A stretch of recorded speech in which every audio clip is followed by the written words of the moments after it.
안녕하세요. 저는 35살 지선우예요. 얼마 전에 시댁을 나락으로 보내고 이혼한 여자죠. 빚 좋은 개살구라는 말 들어보셨나요? 겉만 번지르르한 게 얼마나 위험한지 보여주는 말이잖아요. 바로 저희 시댁이 그랬거든요. 세상에서 자기들이 가장 잘난 줄 아는 사람들이었는데 초록은 동색이라고 남편도 결국 한패였다는 걸 엄마가 죽을 고비를 넘기면서까지 밝혀주지 않았다면 저는 아직도 속고 살았을 거예요. 그 생각만 해도 정말 치가 떨려요. 저는 창원 쪽 시골에서 태어나고 자랐는데요. 지금도 그곳은 개발보다는 농사 짓는 사람들이 더 많을 정도로 정말로 시골이에요. 저희 집은 대대로 농사를 지어왔는데 아마 이렇게 말하면 물려받은 땅이 많을 거라고 생각하실 수도 있으실 것 같지만 그건 아니고요. 그냥 먹고 살 만큼 그렇다고 갑자기 떼부자가 될 정도도 아니고 자식들 키우고 사는데 지장 없는 딱 그 정도였어요. 부모님은 정말 성실하셨는데요. 새벽 5시면 일어나서 밭으로 나가시고 해질 때까지 일하시는 게 일상이었거든요. 저도 어릴 때부터 방학이면은 밭일 돕는 게 당연했고요. 그런 부모님 덕분에 대학 등록금도 마련해 주셔서 대학생 때 아르바이트 하긴 했지만 다른 친구들보다 학자금 대출을 적게 받을 수 있었어요. 정말 행운이라고 생각했죠. 부모님이 얼마나 농사일로 힘드셨는지 알고 있었기 때문에 더욱 감사했어요. 선우야, 대학 가서도 공부 열심히 해야 한다. 당연하죠, 엄마. 걱정하지 마. 나 서울 가서도 잘할게. 우리가 농사 짓는 건 괜찮지만 너는 더 나은 삶을 살아야 해. 너까지 농사 지으며 살 수는 없지 않니? 아유, 아빠, 농사일이 뭐 어때서 다 밥 먹자고 하는 일인데. 그래도 날씨 상관없이 편하게 사무실에서 앉아서 일했으면 좋겠어. 그런 부모님의 기대와 다르게 제가 대학교를 졸업하고 직장을 구하지 못해 아르바이트로 전전하던 25살 때 아빠가 갑자기 하늘나라로 가셨어요. 원인은 심근경색이었죠. 젊은 나이였지만 시골에 살다 보니 건강검진을 꾸준히 받은 것도 아니고 시골 사람들이 그렇듯 고기보다는 밥, 일 하면서 낮에 막걸리 한잔하는 그런 식습관을 가지고 계셨거든요. 고혈압이 있다는 건 알았지만 심장 쪽 문제가 있는지는 모르고 지내셨다가 변을 당하신 거였어요. 밭일을 끝내고 집에 갔다가 핸드폰을 밭에 떨어뜨린 것 같다며 찾으러 가셨는데 그 시골에 누가 자주 다니는 것도 아니고 발견이 되었을 때는 이미 숨을 거두신 이후였죠. 응급처치 같은 것도 해볼 수 없었던 채 그렇게 허무하게 떠나셨지만 엄마는 여전히 그 집을 지키겠다고 하셨어요. 엄마, 혼자 있으면 위급할 때 어떡하려고 그래. 아빠도 그렇게 보냈는데 엄마까지. 아, 나 그렇게 못해. 그러지 말고 나랑 서울로 올라와. 서울 올라가면 네가 항상 24시간 옆에 있어줄 거야. 아유, 거기 가도 똑같아. 너 걱정 안 되게 할게. 엄마 걱정하지 마. 응? 결국 저는 엄마 고집 꺾지 못했어요. 아빠의 온기가 남은 시골에 있는 대신 건강검진을 꾸준하게 받겠다는 조건으로 저 역시 그런 엄마와 약속을 했죠. 건강검진을 꾸준히 받는다는 조건으로 저 역시 그런 엄마를 서울까지 올라오게는 할 수가 없었어요. 그렇게 엄마와 약속을 했어요. 제가 자리를 잡았다면 억지로 올라오게 했을지 모르지만 아직 제가 자리를 잡지 못한 상태에서 고집 부릴 수는 없는 노릇이었으니까요. 엄마는 아빠 없이도 혼자 농사를 계속 지으시면서 이것 역시 하나의 일상이라며 웃으시던 모습이 아직도 눈에 선하네요. 그렇게 몇 년이 흐르고 27살 늦은 나이로 첫 사회생활을 시작했어요. 작은 중소기업이었는데 아르바이트를 사무실 관련된 것들만 했고 대학 때 인턴도 했던 경험들이 그나마 반영되어서 대기업은 아니지만 그래도 취직은 할 수 있었죠. 박봉이었지만 회사 다닌다는 것만으로도 전 정말 행복했어요. 매일 아침 7시 30분이면 사무실에 도착해서 8시 30분 출근하는 동료들을 맞이했고 야근도 마다하지 않으면서 회사에 남아 일했어요. 부모님께 물려받은 성실함이 직장 생활에서도 빛을 발했던 것 같아요. 그 결과 2년 만에 대리를 달았고요. 신입들은 하나둘 나가 떨어졌고 어느 순간 선임도 없다 보니 제가 일을 주도하는 순간들이 많아졌어요. 선우 씨, 이번 프로젝트도 수고 많았어. 감사합니다, 대표님. 팀원들이 다 잘해줘서 가능했어요.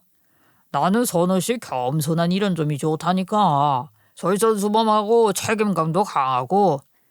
좋게 봐주셔서 감사합니다. 앞으로 더 열심히 하겠습니다.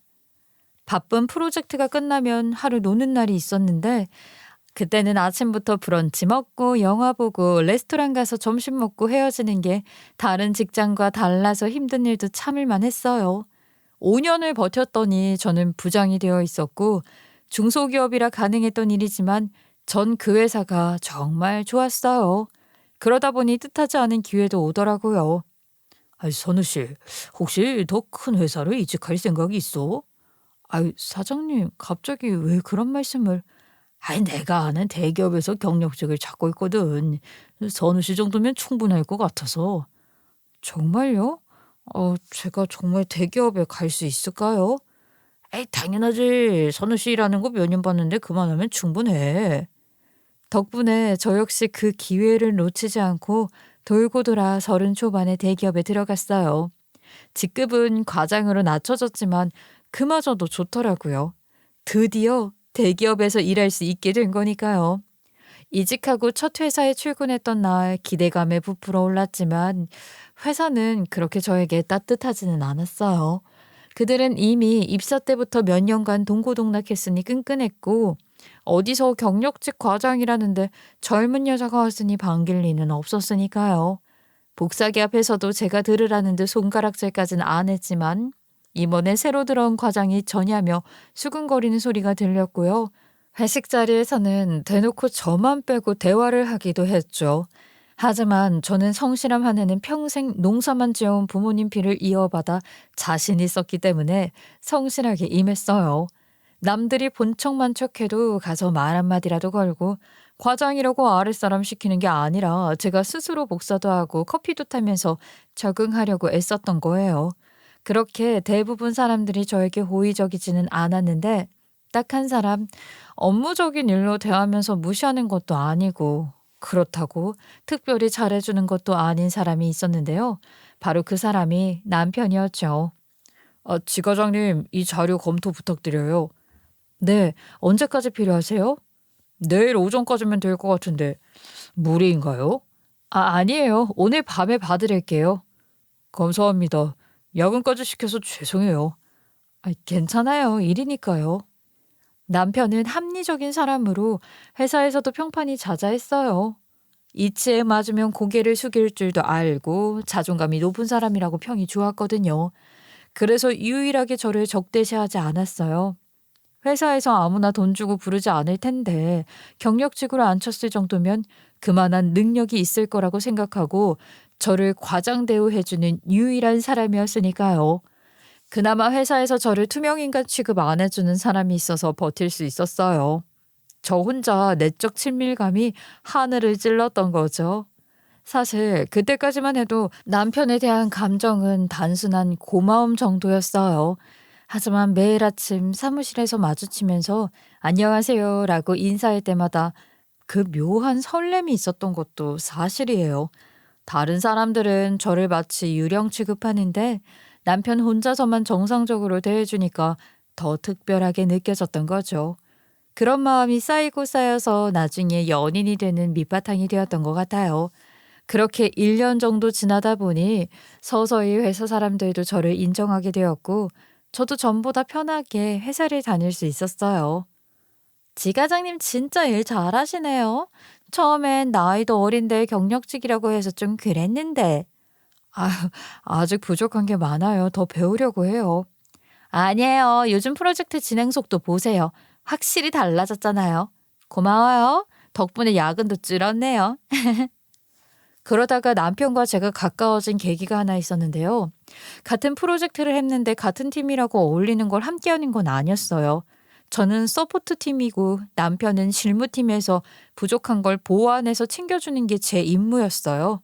그러다 보니까 팀장이 지시를 내리면 서포트 팀에서 제가 제일 위니까 아래 사람 지시에서 일을 진행하는 그런 구조였는데 어느 날 남편의 실수로 야근까지 하면서 그 실수를 메꿔야 하는 상황이 발생했어요. 아니, 물론 실무팀에서 해야 하는 일이었지만 지원팀에서도 모르고 지나칠 수가 없었고 어차피 함께 해결해야 하는 큰 건이었기 때문에 저도 야근을 불사했죠. 지과장님까지 남으실 필요는 없는데. 아, 괜찮아요. 전체 상황을 알고 있으면 더 빠르게 대처할 수 있을 거예요. 정말 죄송합니다. 제 실수 때문에. 아유, 아니에요. 누구나 할 수 있는 실수였는데요, 뭐. 그래도 하루면 수습 가능한 정도라 다행이네요. 어서 빨리 마무리하고 우리도 퇴근하죠. 다음날 보고받아도 되지만 전체 상황을 알고 있으면 더 빠르게 대처할 수 있을 거라는 생각에 야근팀에 남았고 실무팀과 다르게 실제 보안 시스템을 알고 있던 제 덕분에 실행착오를 줄일 수 있었어요. 그리고 생각보다 결과물도 좋게 나오게 되었고요.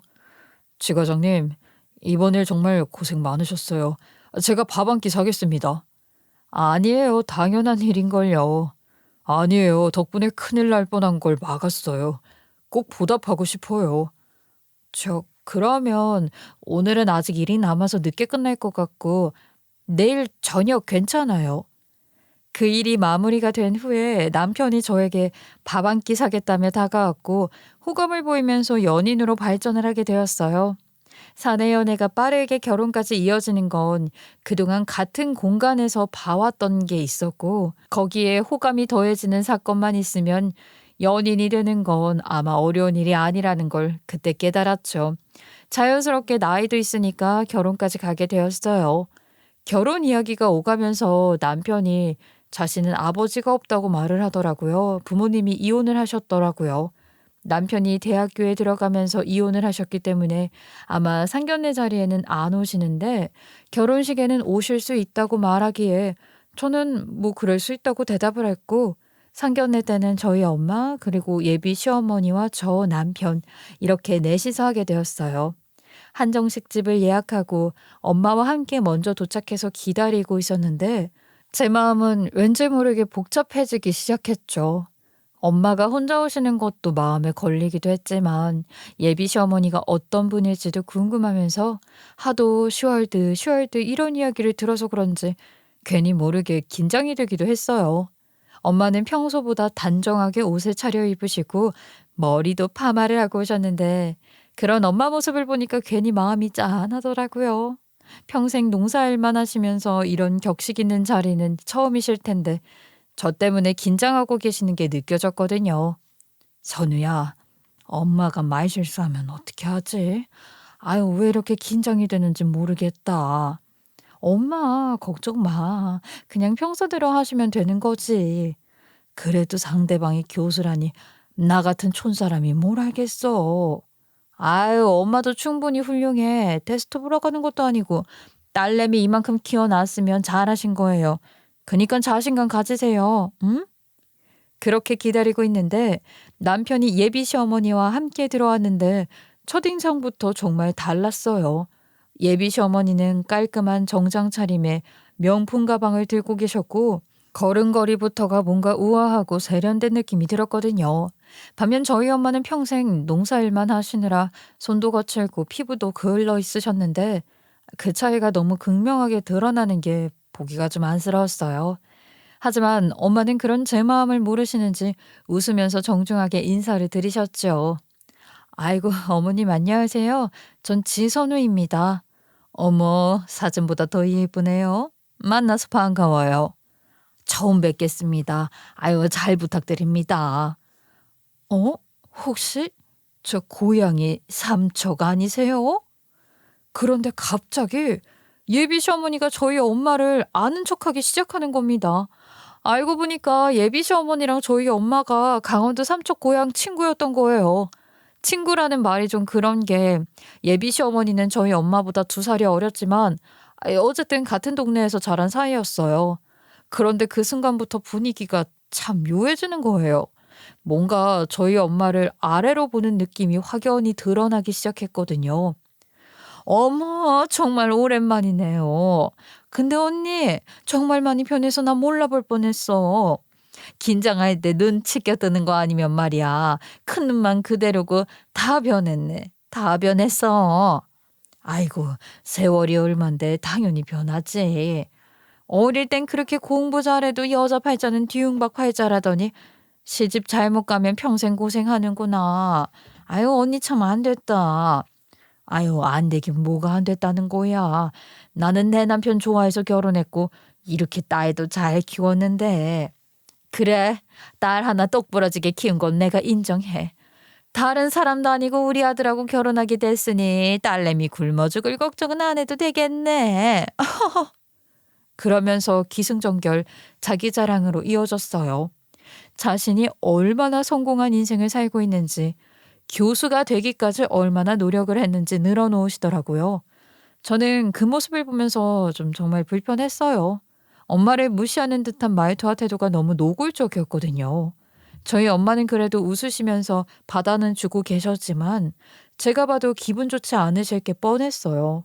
남편은 그런 분위기를 눈치 못 채는 건지 아니면 모르는 척하는 건지 그냥 음식만 먹고 있더라고요.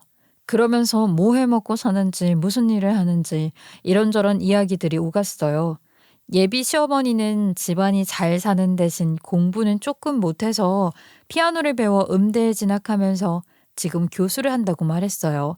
그러면서 저희 엄마한테 정말 노골적으로 무시하는 말들을 하기 시작하셨죠.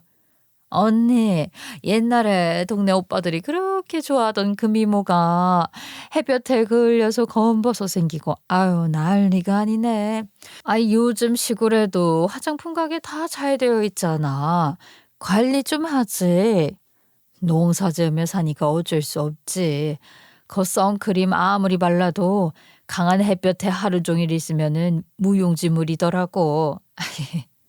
여자는 죽을 때까지 가꿔야 하는데 아유 그래도 좀 더 신경 써봐. 요즘은 눈 빼고 다 가리고 다니기도 하던데 언니가 너무 나이 들어 보여서 내가 다 걱정이네.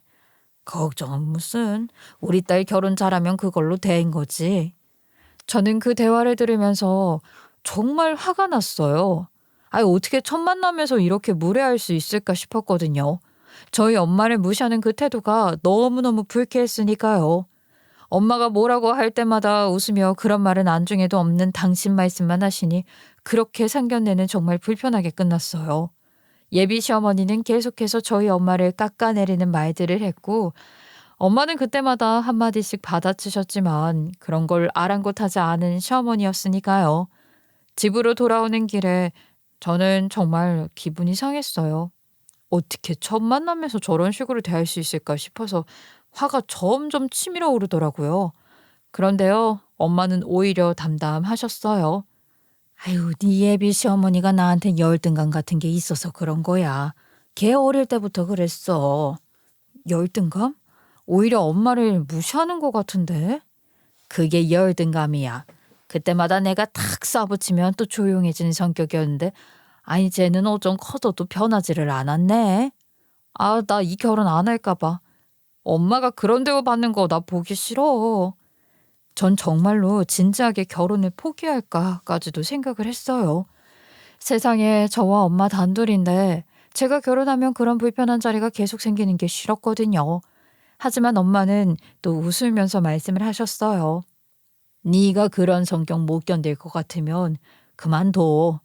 물론 남편을 그만큼 사랑하지 않는다면 말이야. 하지만 엄마가 무시당하는 거 네가 봐서 알겠지만 네 예비 시어머니가 머리가 막 좋은 스타일은 아니고 그렇다고 악독한 성격도 아니야. 받아칠 수 있으면 결혼해도 괜찮어. 정말? 엄마 정말 괜찮겠어? 괜찮고 말고 할 게 뭐 있어. 나야 뭐 얼마나 본다고. 한 번이라도 더 만날 네가 견디면 하는 거고 아님 마는 거지. 엄마가 참고 살라고 했다면 저 결혼 안 했을 거예요. 하지만 엄마도 예비 시어머니에게 할 말하고 저에게도 예의를 벗어나지 않은 범위에서 할 말 할 수 있다면 결혼해도 무방하다고 하셔서 고민 끝에 결혼하기로 결심했어요. 그리고 결혼 생활이 시작되었는데요. 생각보다 시어머니는 저에게 간섭을 하지는 않으셨어요. 남편과 회사 다니며 저희 삶을 사는데 집중할 수 있었기 때문에 안심하셨거든요. 시어머니도 교수 생활하느라 당신 생활이 있었기 때문에 남편과 저에게 뭐 간섭하는 게 별로 없었거든요. 결혼식이 끝나고 한 달쯤 지났을 때 한 남성이 저에게 연락이 왔어요. 엄마와 관련해서 물어보고 싶은 게 있다고 하더라고요. 당황한 저는 엄마? 누구지? 하는 생각에 문자로 온 번호로 바로 전화를 했는데요. 해외에 계신 것 같았는데 한 노년의 신사분 목소리였어요. 상당히 좋은 목소리셨거든요. 그분의 이야기는 이랬어요. 엄마와 한 동네에 살았던 고향 오빠였고 눈치 빠른 분들은 예상하셨겠지만 엄마를 좋아했었다고 해요. 그런데 엄마는 고향에서 살기 싫어서 고향 사람들은 쳐다도 안 받고 타지에 놀러 왔던 아빠를 만나 결혼을 했던 거예요. 선우 씨 맞죠? 어머님과 관련해서 여쭤보고 싶은 게 있어서 연락을 드렸어요. 아, 네. 그런데요. 누구세요? 저 어떻게 번호를 아시고? 저는 어머님과 고향 친구입니다. 오랫동안 해외에 살고 있는데 최근에 소식을 들었어요. 이게 또 웃긴 게 아빠가 군대 가기 전에 친구들과 바다 본다고 왔던 게 엄마 고향이었고 거기서 예쁜 얼굴 때문에 엄마를 보고 한눈에 반한 아빠였지만 군대 가니까 뭘 어떻게 하자고 못했던 거예요. 그리고 휴가 때마다 삼척에 와서 엄마를 보고 갔는데 우리 엄마가 여장부 성격이라 그래서 뭘 어쩌자는 거냐고 질러버렸고 아빠는 그 기세에 눌려서 결혼하자고 말해서 제대 후에 결혼과 동시에 엄마는 창원으로 갔던 거예요. 그래도 다행인 건 아빠 집이 못 사는 건 아니라서 농사일로 고생은 했어도 돈 걱정은 없었다고 하셨어요. 항상 그 부분에 아쉬움이 있었어요. 마음을 잡지 못해 유학을 갔고 저는 거기서 정착해서 살고 있거든요. 아유, 그러면 지금도 혼자신 거예요? 예. 어떻게 들리실지 모르겠는데 어머님을 잊지 못해서 아직 결혼도 못했어요. 혹시 소식을 전해줄 수 있을까요? 한번 만나보고 싶은데 갑자기 찾아가면 실례일까요? 저는 그 이야기를 듣고 정말 놀랐어요. 엄마를 그렇게 오랫동안 기다려온 분이 계셨다니요. 엄마에게 그 소식을 전했더니 엄마는 웃으면서 그랬냐고 하시더라고요. 아유, 그냥 좋은 동네 오빠처럼 굴더니. 엄마, 그분이 전화번호 달라고 하시는데? 그래? 그러지 말고 전화 왔던 그 번호 이리 줘봐. 그러더니 제 앞에서 바로 전화를 하시는 겁니다. 그 순간 정말 옛날 소녀로 돌아가신 것 같으셨어요. 수줍게 웃으시면서 자신이 보고 싶으면 한국에 오라고 하시더라고요. 자기는 미국 못 간다고 하시면서요. 그분은 알겠다고 진짜 전화 끊고 일주일도 안 돼서 바로 한국에 오셨어요. 저 있는 자리에서 함께 만났는데 엄마가 낳은 딸이 어떻게 생겼는지 보고 싶다고 하시더라고요. 그렇게 엄마와 그분은 시간을 보내셨고 저는 엄마가 뒤늦게라도 좋은 친구가 생긴 것 같아서 보기 좋다고 생각했어요. 그런데 문제는 시어머니였어요. 시어머니는 지방대로 창원에서 1시간 거리 대학에서 음대 교수를 하고 계셨는데 뭔 바람이 불었는지 저희 엄마 고생하는 거 보고 싶으셨던 건지 엄마를 갑자기 찾아가신 거예요. 그것도 어딘지 정확하게 모르는 상태에서 말이에요. 다행인지 아닌지 모르지만 하필 그때가 미국에서 오신 엄마 친구분이 마지막으로 출국하기 전에 엄마를 보러 가신 날이기도 했고요.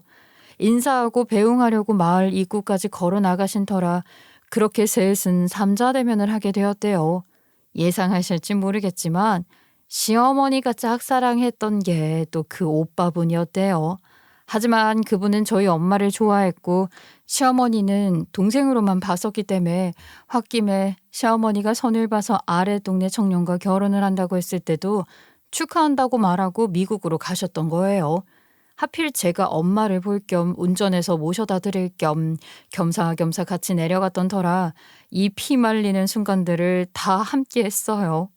그래도 나름 재밌었어요. 노년의 로맨스라고 해야 할까요? 엄마를 그냥 아줌마라고 생각했는데 진짜 그 시절 그 순간으로 돌아간 듯 새침하게 말하는 것, 표정, 그런 모습들이 새롭게 보이면서 시어머니가 상견례 때 말했던 여자는 나이 들어도 여자라는 말을 실감했네요. 그러면 이제 정말 가봐야겠네요. 비행기 시간이 있어서. 오랜만에 만나 재밌었어. 다음에 기회가 되면은 또 봐. 어머, 벌써? 나는 이제 막 왔는데. 그러면 다음에 다 같이 제대로 한번 보자. 오늘은 비행 시간 때문에 또 연락할게. 그래요. 조심히 가요. 여하튼 그래도 저녁 비행기 시간이 있었기 때문에 길게 있지는 못하고 공항으로 떠난다며 안녕을 구하셨어요. 그분이 택시를 타고 이동하는 모습을 배웅하며 자연스럽게 저와 시어머니 그리고 엄마는 그분을 배웅하러 강길 도로까지 나오게 되었었고요. 그렇게 택시 타는 모습까지 보고 다시 집으로 가려는데 남편한테 전화가 왔어요. 어디냐고 묻더라고요. 동네 입구라고 말하니까 시어머니가 엄마 보러 온다고 해서 둘이 앙수가 아닌 앙숙인 걸 아니까 걱정이 되어서 왔다고 말하는데 눈앞에 저기 남편이 보이더라고요. 아마 집에 없고 시어머니 찾는 마을 입구에 있으니 주변을 돌아보았던 것 같아요. 그렇게 손을 흔드는데 순간 뒤에 있던 시어머니가 악소리를 지르더니 넘어지시면서 저희 엄마까지 붙잡으셨어요. 벼랑간 덩치가 큰 시어머니가 엄마를 붙잡으니 엄마도 휘청이면서 강 쪽으로 시어머니와 함께 굴러 떨어졌죠. 엄마, 어머니! 저는 순간 놀랐는데 남편도 놀랐는지 시어머니를 부르며 급하게 달려왔어요. 정말 순식간이었는데 구르다가 강까지 같이 빠져버리셨죠. 평소 사고 지역이라고 안내가 있던 지역이었고 동네 어르신들이 읍내서 술 마시고 길로 걸어오시다가 종종 빠진 경우도 있었지만 그게 저희 엄마일 줄은 정말 몰랐기 때문에 저는 발만 동동 구르고 어떻게 하지도 못한 채 얼어붙어 있었어요. 게다가 시어머니까지 동시에 빠졌으니 수영을 못하는 저로서는 이러지도 저러지도 못하고 끙끙대고 있었는데 운동을 좋아하던 남편이 수상 안전요원 자격증도 있었기 때문에 망설임 없이 강가로 뛰어드는 모습에 제가 안도감을 느끼는 것도 잠시 허우적대는 시어머니를 빠르게 건져내는 모습에 저 역시 안도감을 느꼈어요. 엄마, 정신이 들어? 괜찮아? 자기야, 우리 엄마는? 그런데 이 사람 시어머니를 붙잡고 괜찮냐 놀라진 않았냐 물어보면서 다시 들어갈 생각을 안 하는 겁니다. 저는 위에서 나뭇가지를 붙잡으며 비탈길로 된 벽면을 타고 내려가면서 소리를 칠 수밖에 없었죠. 우리 엄마는 물살이 세고 나도 지쳐서 더는 못 들어가겠어. 무슨 소리야? 물살이 세다니? 당신이 위에서 보니까 평온해 보이는 거지. 좀만 들어가도 소용돌이쳐. 엄마도 겨우 건진 거라고. 못 이기는 척 강 쪽으로 고개를 돌리는 신용을 하는데 저도 그 시선을 따라 강 쪽으로 고개를 옮겼어요. 그런데 어쩐 일인지 저희 엄마는 허우적거리는 모습도 보이지 않은 채 고요한 강물만 보이는 겁니다. 당황하고 허망한 채 공포에 휩싸여 있는 저에게 남편이 당연한 듯 말을 꺼내더라고요. 미안해. 한다고 했는데 나도 모르게 엄마부터 건지게 되더라고. 솔직히 몸값 비싼 사람부터 살려야지. 뭐라고? 그렇잖아. 우리가 앞으로 지원해드리는 금액도 한계가 있는데 그래도 우리에게 도움 줄 수 있는 사람, 그런 사람부터 구하는 게 맞지. 당신 지금 그걸 말이라고 해? 화만 내지 말고 냉정하게 생각해봐. 버는 금액이 다르잖아. 우리가 도움을 받더라도 엄마에게 더 받을 거고 장모님은 앞으로 갈수록 더 챙겨드려야겠지. 안 그래? 자신도 경황이 없어서 그랬다더니 일말의 양심에 찔려서인지 정당성을 저에게 어필하면서 저였어도 그런 선택을 했을 거라고 끝까지 뻔뻔함을 잃지 않았어요. 저는 이미 남편을 사람 새끼라고 생각 안 하니 그 어떤 말도 들리지 않았고 강물을 하염없이 바라보며 그저 나였으면 어떻게 했을까 수없이 물어봤네요. 그래도 남편처럼 돈에 연연해서 사람 목숨을 구하진 않았을 거라는 생각은 분명했고요. 그렇게 당연히 신고도 하고 여러 번 강을 헤맸지만 엄마의 시신조차 찾지 못했어요. 강을 헤맬 때마다 인력이 추가되어서 바다로 흘러가는 곳이라 바다 초입까지 뒤졌지만 도저히 찾을 수가 없는 겁니다. 결국 경찰은 시신이 떠올라 찾을 때까지 더 이상 찾지 않겠다고 말하면서 실종으로 처리를 해버리더라고요. 그만큼 했으면 됐어. 이미 바다로 올라가도 저 멀리 갔을 거요. 그래요. 그런 적이 한두 번이어야지. 3개월이면 이미 떠오르고도 남을 시간이요. 그래, 바다로 흘러가면 그 시신 찾는 건 포기해야지. 적당한 날짜 정해서 기일이라고 생각해요. 동네 사람들은 저를 위로한답시고 말을 권해하지만 그런 말들이 귀에 들어오겠나요? 당연히 들어오지 않았죠. 이 상황이 꿈이길 바라고 또 바랄 뿐이었어요. 남편하고 왜 이혼을 안 했냐고 말할 수 있는데 그게 이혼 사유가 되는 건 아니었기 때문이었어요. 남처럼 지내긴 했어도 이혼이라는 걸 할 수 있는 제 마음 상태도 아니었고요. 제 신경은 회사를 그만두고 엄마를 찾을 정도로 온통 거기에만 빠져 있었으니까요. 그리고 제 자신에게도 물었어요. 내가 수영을 했다면, 강에 빠져든 게 남편이 아니라 저였다면 저는 시어머니를 제 목숨과 바꾸더라도 구할 수 있었을까? 물론 남녀 신체적 차이가 있지만 저는 그냥 냉정하게 그 상황만 보기로 했죠. 그랬더니 슬프게도 제 대답은 아니었어요. 제 엄마가 눈앞에서 살아있는 게 보였다면 시어머니에 대한 안타까움은 들었겠지만 또다시 시어머니를 구해야겠다는 마음으로 뛰어들지 않았을 거라는 생각이 들자 남편에 대한 미움도 점차 사라지더라고요. 물론 미움이 사라졌다고 서운함, 그리고 말을 그렇게 한 것에 대한 부분이 아예 없어진 건 아닌 채로 그렇게 시간을 보내게 되었던 거예요. 엄마, 엄마. 그렇게 저는 매일같이 낙동강 수계 쪽으로 가서 혹시나 엄마 시체가 떠오르지는 않았을지 자전거를 타며 배회를 하고 있는데 글쎄 저 앞에 낯익은 모습의 엄마가 보이는 겁니다. 선우야, 선우야 너 왜 이렇게 야였어? 엄마, 엄마 정말 엄마야? 순간 헛것인가 싶어 가슴을 졸였는데 정말로 엄마였어요. 그간 제가 보던 햇빛에 그을린 피부의 엄마가 아니라 원피스 차림으로 정말 딸이 아니면 지나치기 쉬울 정도로 전혀 다른 사람의 모습으로 제 앞에 나타난 겁니다. 그래, 엄마야 엄마. 그동안 마음고생 많았지. 엄마 어디 있었어? 내가 지난 3개월 동안 엄마를 얼마나 찾아 헤맸는데. 그건 나중에 얘기하고 너 나 따라와. 할 이야기가 있어. 믿기 힘든 모습으로 엄마가 눈앞에 나타났고 엄마는 제가 이해하기 어려운 말들을 시작하셨죠.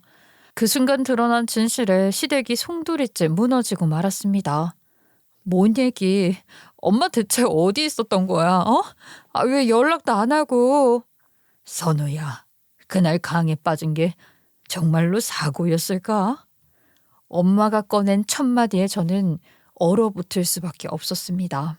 분명 눈앞에서 시어머니가 넘어지면서 엄마를 붙잡았고 휘청이며 굴러 떨어진 건 누가 봐도 우연한 사고였기에 엄마가 무슨 말씀을 하시는지 이해할 수가 없었거든요. 그동안 저는 정말 지옥 같은 나날을 보냈어요.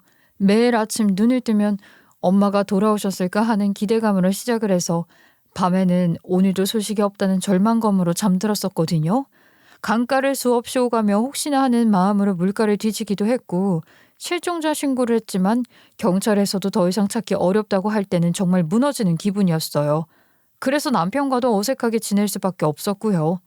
그 사람은 일상생활을 하려고 하는데 저는 엄마만 생각하고 있으니 그런데 이런 마음고생들을 다 제쳐두고 사고가 아니었다면?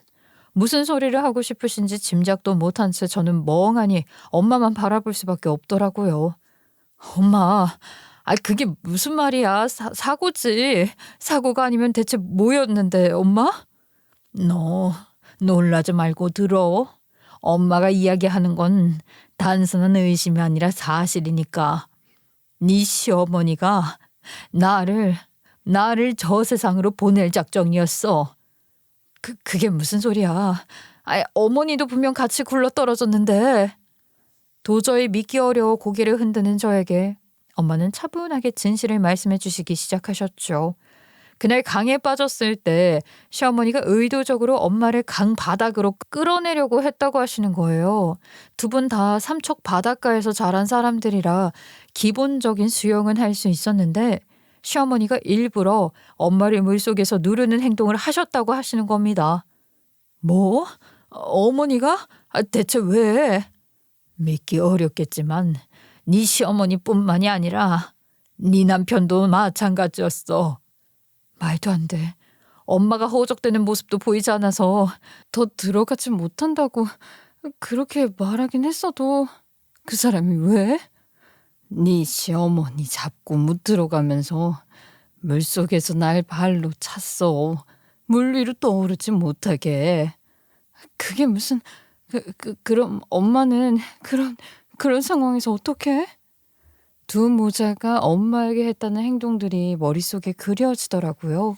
그때 왜 남편이 그렇게 빨리 시어머니만 구하고 나왔는지, 왜 엄마를 더 찾으려고 하지 않았는지 의문이었는데 이제야 이해가 되었어요. 물에서 나온 후에도 시어머니 상태만 확인하고 엄마에 대해서는 물살이 세다, 위험하다는 핑계만 댔던 것도 그랬고요. 심지어 그 후 며칠 동안도 엄마를 찾는 제 모습을 보며 그만 포기하라고 했던 말들이 이제는 전혀 다르게 들리더라고요. 자기들이 저지른 일을 숨기려고 저를 말리고 있었던 거예요. 그 순간 엄마가 얼마나 두렵고 무서웠을지 짐작도 안 가는 거예요. 한편으로는 그런 상황에서 어떻게 살아날 수 있었는지, 지금까지 대체 어디서 뭘 했는지 궁금한 게 한두 개가 아니었지만 말도 안 되는 현실에 놀라 다리에 힘이 풀리고 말았어요.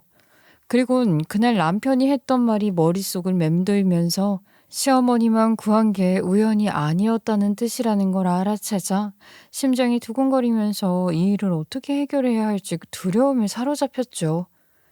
강 뒤쪽 숲으로 몰래 올라와서 나무 밑에 숨어 있었어. 숨을 고르면서. 그런데 왜 나한테는 연락도 안 하고 대체 3개월 동안 어디 있었어? 혹시 엄마 다쳐서 기억을 잃었거나 그랬던 거야? 그런 거 아니야. 물에서 나왔는데 이상하다는 생각이 들잖아. 그래서 경찰이 오기 전에 미국 가시는 그분한테 급하게 연락을 했지. 그럼 지금까지 같이 있었던 거야? 같이 있다기보다는 안전한 곳도 마련해주고 정신과 치료도 받게 해주고 많이 도움받았지. 엄마가 저에게 연락을 하지 못한 건 저까지 위험해질 수 있다는 생각이 들어서였다고 덧붙이셨어요. 만에 하나라도 엄마를 위험에 빠뜨리는 뭔가 꺼림칙한 행동들이 나와 연관되어 있다면 내 목숨도 장담할 수 없다는 생각이 들자 섣불리 연락했다 오히려 화만 돋을 수 있다고 생각하셨다고 하시더라고요. 상황을 전달받은 그분은 미국행 비행기를 취소하고 안식처를 마련해주는 등 정신적인 트라우마까지 걱정해서 지인을 통해 병원 치료를 받는 등 지난 3개월 동안 엄마도 엄마 나름대로 고생을 하셨더라고요. 엄마가 그 3개월 동안 얼마나 두렵고 힘드셨을지 상상만 해도 가슴이 아팠어요. 죽을 뻔한 경험을 하신 것도 모자라 홀로 숨어 지내시면서 진실을 밝혀내기 위해 노력하셨다니요. 그분이 아니었다면 엄마는 정말 어떻게 되셨을지 모르겠어요. 평생 은인이라고 생각해야겠더라고요. 엄마는 저를 보호하기 위해 연락도 하지 못하시고 혼자 그 모든 걸 감당하셨는데 저는 그런 엄마가 저에게 연락 안 했다고 순간 원망하기까지 했었으니 그 정말로 죄송스럽더라고요. 그러면서 한편으론 왜 이런 일이 벌어졌을까 풀리지 않는 의문의 꼬리를 붙잡고 파헤치면서 진실에 더 가까이 가게 되었던 거예요. 역시나 내 예상이 맞았어. 우연한 게 아니라 계획이 된 거였어. 그 소리를 듣는데 와 정말 소름이 끼치더라고요. 먼저 시어머니는 레슨비 빼돌리기, 악기 구입비 조작 등의 문제가 있었고 남편은 회사 돈을 횡령하고 있었다고 말씀하셨죠. 저도 알지 못하는 사실이 숨겨져 있다는 사실에 놀랐는데 그뿐만이 아니었어요. 시어머니 교수직 그렇게 당당하게 자랑하시던 그 자리가 사실 학력 위조와 연줄로 얻은 자리였다고 했어요. 문제는 그 상황을 대학 내부에서도 의심하고 있던 상황이었다는 거죠. 그럼 상견례 때 엄마를 무시했던 것도 열등감이었던 거지.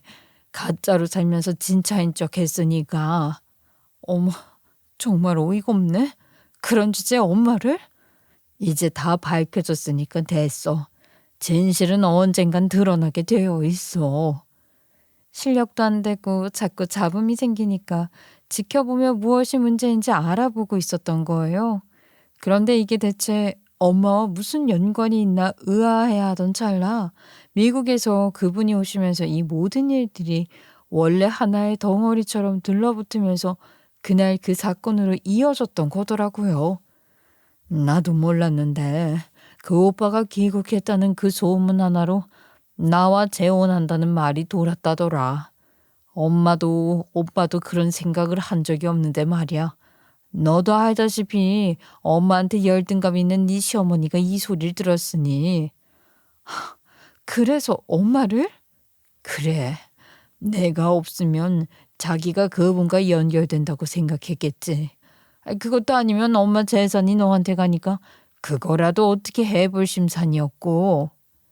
진실을 듣는데 진실처럼 들리지가 않았어요. 사람이라면 아무리 돈이 필요하고 사랑 때문에 눈이 멀고 열등감에 치를 떨어도 그러면 안 되는 거잖아요. 시어머니도 시어머니지만 더군다나 저와 살을 맞대고 사는 남편이라면 저를 생각해서라도 하지 말았어야 하는 행동이라고 생각했어요. 하지만 그들에겐 제 마음, 엄마의 안전 따윈 안중에도 없었던 거죠. 그저 자신들의 안전, 번제를 한 겉모습을 지키려고 그 어떤 무서운 짓도 서슴지 않는 사람들이었던 거예요. 온몸이 떨리면서 지난 3개월 동안 엄마를 찾으러 다녔던 일들, 그런 제 모습을 보며 일말의 죄책감 따위도 사라진 듯한 남편은 괜히 일한다면서 지나가는 말로 했던 모습들까지 머릿속을 어지럽혔어요. 지난 3개월 동안 남편과 시어머니가 보였던 모든 행동들이 새로운 의미로 다가왔거든요. 남편이 제가 엄마를 찾으러 다닐 때마다 의미 없는 일이라고 말렸던 것도, 시어머니가 문상으로 와서 이제 현실을 받아들이라고 했던 것도 모두 자신들의 범죄를 숨기려는 행동이었던 것이었죠. 특히 남편이 가끔 장모님도 이제 편히 쉬실 거야 라고 했던 말이 정말 소름이 끼쳤어요. 엄마가 하늘나라에 있다는 확신을 하고 있었던 거니까요. 제 눈앞에서 그렇게 태연하게 연기를 할 수 있다는 게 정말 무서웠어요. 이런 사람들과 가족이라고 생각했던 제 자신이 한심하기도 하고 앞으로는 정말 조심해야겠다는 생각까지 들었어요. 이 모든 증거를 수집해서 이미 경찰에 신고했어. 정말? 언제? 너 만나러 오기 전에. 그래야 안전하게 우리 딸 만날 수 있으니까. 오늘 저녁에 네 시어머니랑 네 남편이 모두 체포가 될 예정이다. 그러니까 이제 걱정 마. 엄마가 다 해결했어. 3개월 동안 제가 절망에 빠져 있는 동안 엄마는 이런 힘든 일들을 차근차근 해결해 오셨던 거예요. 실제로 몇 시간 후에 경찰차가 저희 집 앞에 도착했다는 소식을 들었어요. 시어머니는 엄마를 저 세상으로 보내려 했던 게 미수로 그쳤다는 혐의, 남편은 시어머니와 함께 엄마 목숨을 위태롭게 하려는 걸 공모했고 그 공모 혐의와 회사 횡령 혐의로 긴급 체포되었다고요. 그럼 이제 정말 끝난 거지? 그래, 법의 심판을 받아야지. 네 시어머니는 아마 교수직에서 해임될 거고 네 남편도 회사에서 징계 해고 당할 테니까 너 이혼 절차 밟아야지. 그렇게 이혼하고 저는 엄마와 함께 새로운 삶을 시작하게 되었어요. 엄마는 그 이후로 미국에 계신 그분과 자주 연락하고 계세요. 뭐 재혼까지는 아니어도 좋은 친구로 지내고 계시는 것 같아요. 그분도 한국에 자주 오셔서 엄마와 시간을 보내고 계시거든요. 처음에는 그분이 시발점이 되었다고 생각하면 복잡한 감정이 들었어요. 만약 그분을 안 만났다면 이런 일이 안 벌어졌을까 하는 생각도 했거든요. 하지만 엄마 말씀으로는 이미 시어머니와 남편의 문제들이 곧 터질 상황이었고 그분 방문은 단지 시기를 앞당겼을 뿐이라고 하시더라고요. 오히려 그분 덕분에 엄마가 살 수 있었고 진실도 밝혀낼 수 있었다며 정말 고마운 분이라고 하셨어요. 엄마를 보면 정말 많이 달라지신 것 같아요.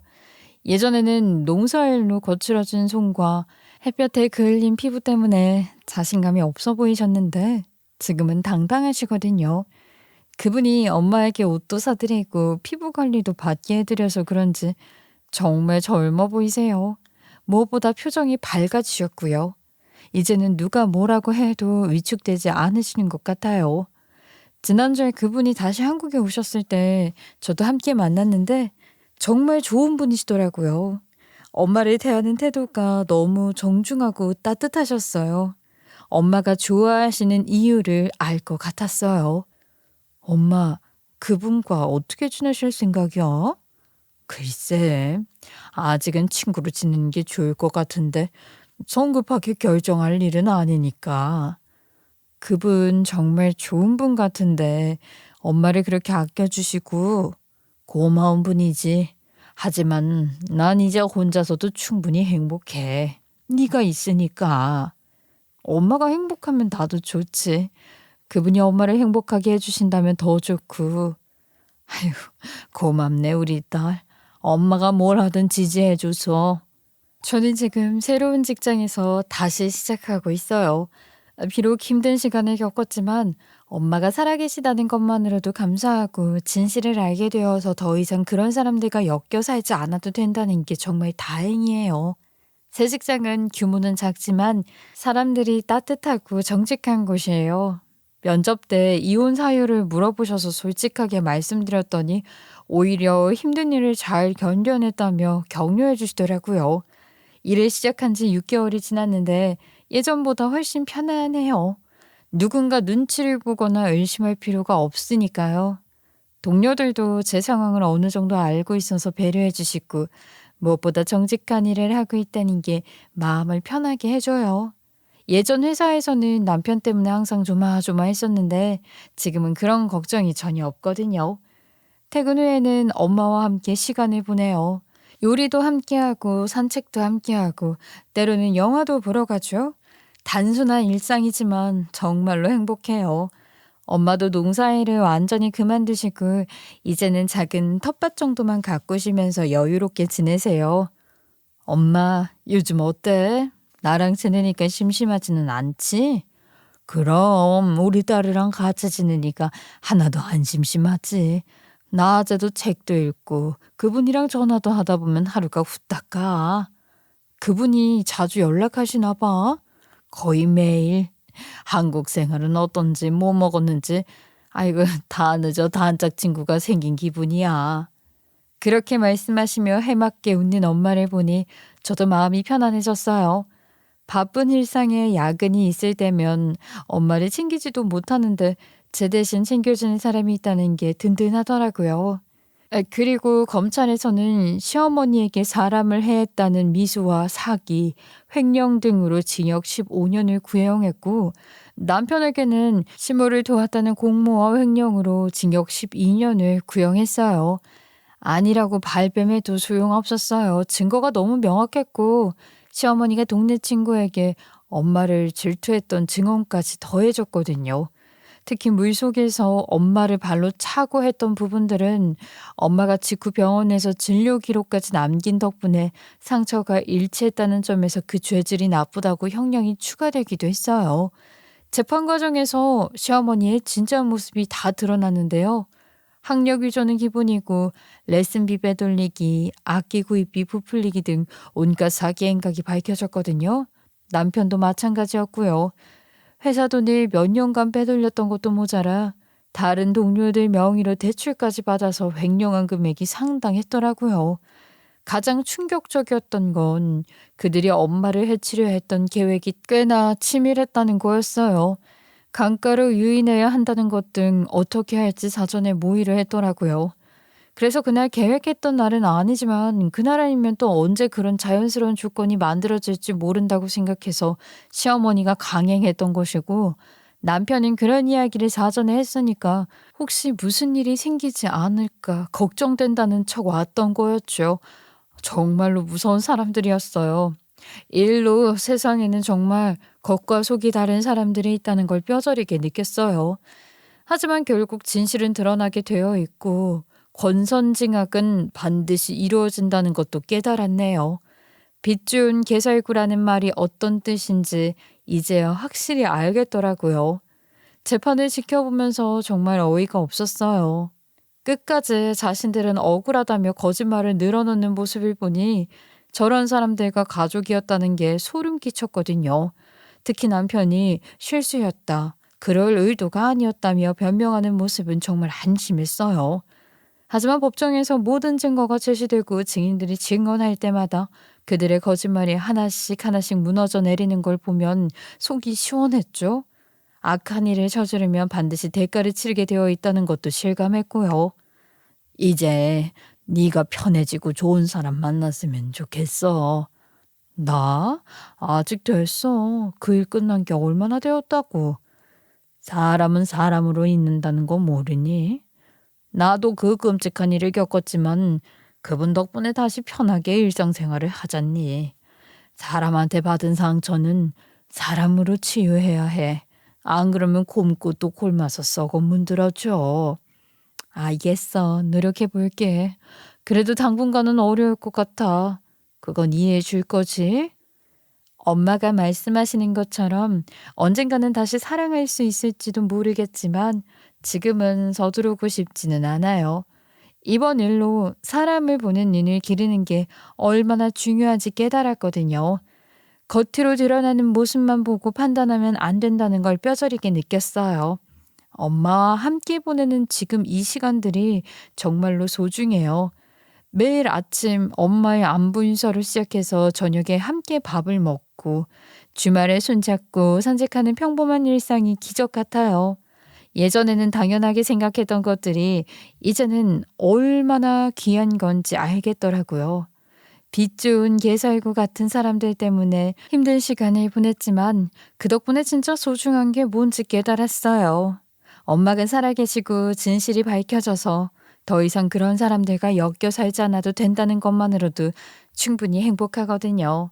저의 부족한 이야기 끝까지 들어주신 분들께 감사드리며 여러분의 하루에도 좋은 일만 가득하시길 바랍니다. 감사합니다.